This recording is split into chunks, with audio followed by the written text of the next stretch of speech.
How to delete account bio history on Instagram. Let's get started. Launch your Instagram app. Here we go. You will land to the home page. Now at the bottom you're going to find different icons. Click on the profile icon. Once you land to your profile page, at the top right corner you will find 3 bars. Click on it. Now navigate to the option of your activity. Under your activity you're going to find different sections. Scroll down. Under how you use Instagram, you'll see the option of account history. Click on it. Now on this page, you're going to find the account history of your Instagram account. In order to just see the bio history, click on this option of update type. Then check in for the option of bio. Click on apply.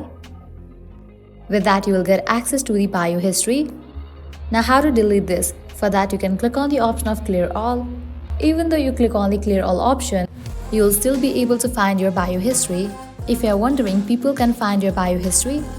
You only have the access to see your bio history. At the moment, you cannot delete your account bio history on Instagram. But if in the future Instagram comes up with this kind of feature, I'm gonna definitely update you guys. Well, that's a wrap for this video.